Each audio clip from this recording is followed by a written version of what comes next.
الله اکبر لا قاری اله صاحب محترم کاری صاحب محترم په دا باندې خو ان شاء الله موږ هم مزغه خلاص شول د مرګریو به خلاص وي په دا مسله باندې چې مثال کا وده کړي خلک ګناه وکي په کوم ځای کې هغه نه وي قانون نه وي اسلامي شریعت نه وي په دا دیم پوي کړو چې عالمان به بیا د فیصله کوي سره د قومي مشرانو اوس په پښتنو سیمو کې په ډیرو سیمو کې خور لور ته په وراثت کې حق نه ورکوي مولانا سے په دا باندې خلکو ذهن کولو په دا باندې خبره وکړه بالکل نه ورکوي حق نه په ځمکه کې حق ورکوي نه په وراثت کې حق ورکوي د پلار او د مور د پاره او د مسیر د کورنۍ د مسیر د پاره همدغه عملهم بس چې جهنم ته یې ورسوي څه شي ته جهنم ته یې ورسوي ځکه خور او لور ته حق ورکول دا فرض دي فرض که تاسو خیال کړئ دا اوس بعضې سیکولران چغې بغارېږي په افغانستان کې د ښځو تعلیم بند ده دا حق ولې نه ورکوي په تعلیم کې نو ما ته خو دا 1400 کاله کېږي چې اسلام راته رارسېدلی دا 1400 کاله کېږي قرآن مو نه ده منلی د خور او د لور په حق کې منلی مو ده نه قرض نه د خیبر پښتونخوا کې او په افغانستان کې په بعضې منطقو کې خویندو له خپلو ورونو نه حق غوښتلی ده هغه خویندې په چټکانو باندې وهلي لاسونه او پښې ورسره ورباندې مت کړی ده میډیا کې به مو دا ویډیوګانې لیدلې وي هو قرض چې حق یې ځینې غوښتلی ده بیا څه ورته وایي نور به د ما په هدیره کې هم نه ښخېږي نور دې وایي د ما د تا اډوکي و مرګ مې دې نه ده په کار والله چې 50,000 حجونه وکړي 50,000 د خور او د لور حق دې نه یې ورکړی جهنم ته به داسې ځې لکه سار چې له خوبه راپاڅېږي داسې به ځې څه مې درته ویل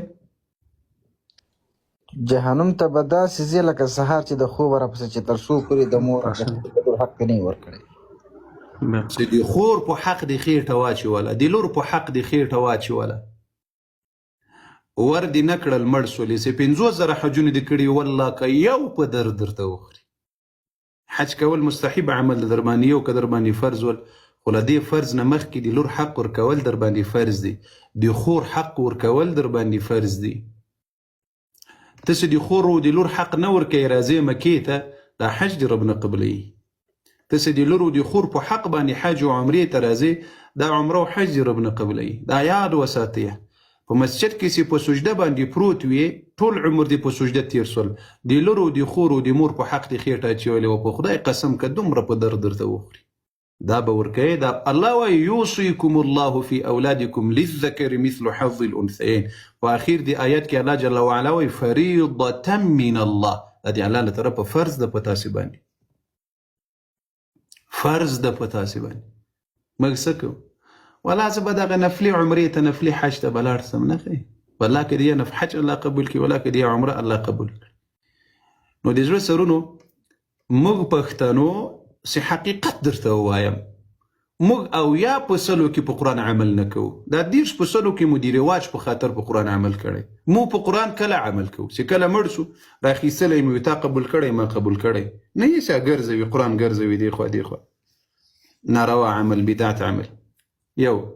بل الا پلانې مړی سوی ختم وکړه قرآن را واخله دا قرآن د خور په حق کې ولې نه را اخلي د لور په حق کې ولې نه را اخلي د ښځې په حق کې ولې را اخلي د مور په حق کې ولې نه را اخلي هلته بیا ولې قرآن باندې ګردونه پراته وي والله کوم پلار کوم ورور چې خور او لور ته حق ورنه کړي چې کافن له قرآن ورته جوړ کړي که د قبر له عذابه الله نجات ورکړي او د جهنم له عذابه الله نجات ورکړي دا یاد وساتئ الله دې موږ ته په قرآن او په دین عمل را نصیب کړي وحید صاحب انشاءالله چې ټولې پوښتنې به حل شوي لطیف صاحب مهرباني لطیف خان خواسته خپل مایک خلاص کړي